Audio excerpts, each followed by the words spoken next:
Hey friends, it's Laura with Laura's Handmade Haven. Welcome or welcome back. I'm so glad you joined me today. This is the one you guys have been requesting, and I hope I don't disappoint you. I really put some thought into this and I walked through it several times and I was like, wow, I don't know what else I could add for them because this is all I keep track of with my cross stitch projects.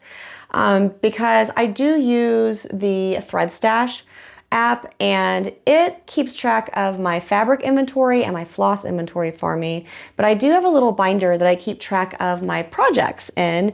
And honestly, you can keep track of that in Thread Stash as well. But I know that sometimes just the idea of writing something down and crossing it off and having it in a nice little book or a little binder is something that brings me a lot of joy. So I thought, okay, that's what I'm going to do. I'm going to keep this simple. I'm going to give you just a couple sheets for a cross stitch planner that you can print out as many as you want, and then you can put them into a binder, or you can bind them into a book, or you can slip them into a notebook, or however you want to organize them. I'm just going to show you what the pages are and walk through them a little bit and walk through the idea behind how I would break down my binder if I put together my cross stitch planner. So you will find two different types of pages in the file. There's a link in the description box down below. And the first one is my stitchy list. And this is just where you're going to list everything you're working on or everything you want to work on. So every one of the items gets a number and you just write down the name of the project all the way down this list. I gave you all the way to 100. So if you have more than 100 projects, you're going to have to start saying 101, 102, I don't know. But that's what you're going to have to do. I thought 100 projects in one little cross stitch planner would probably be enough to keep track of.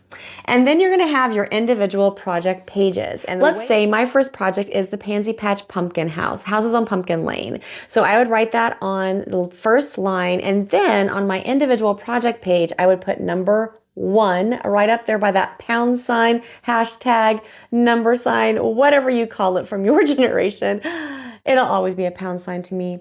Anyway, and then you'll write down the details all about that project, including your floss colors, any notes that you have, anything that you're doing. And if you want to track your time, you can write that in this little box here as well. So that's the way that I have envisioned the cross stitch planner working for you.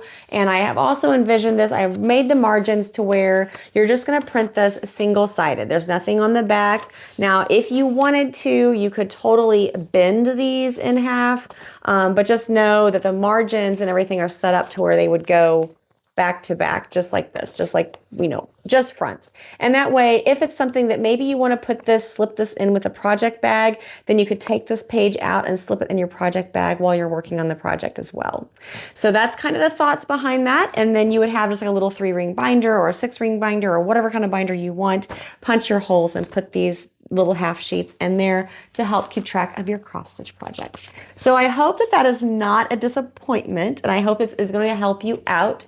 I think that the individual pages will definitely help you because there are a lot of spaces here where you can write down the pattern name, the pattern designer, who you're making it for, when you started it, when you finished it, what it was stitched on. So like what kind of cloth, what the count was, and the finished size. So you can either do your count there or you can do inches there, whatever you keep track of. The only thing that I don't have on here that you might want to add is like a finished date. So you could just jot that down here somewhere. But like I said, you have your time tracker, you have your notes box, and then you also have your floss color box. So you can definitely put down all of your floss colors that you used on each project. And then just remember, write your number up here, and that will correlate with the number of the line in the front of your binder. And that way, if you have 50 projects going, you know that you have to flip a few pages to get to number 50 to write some notes about that project. I do hope that that will help you. I hope that you print out as many copies as you want and put those in your own little organization binder. And I hope that that will help you keep track of your cross stitch projects. If you have another suggestion of a page I should add, please let me know in the comments down below, and I'll try to evaluate those and add any that I see that would be very beneficial, and I will update the PDF as I can. I'll probably just put a note on the YouTube page or my social media saying that the cross stitch planner has been updated. So until next time, find joy in all you do, carve out some time for crafting and creating, and remember, it's always better when you make stuff up.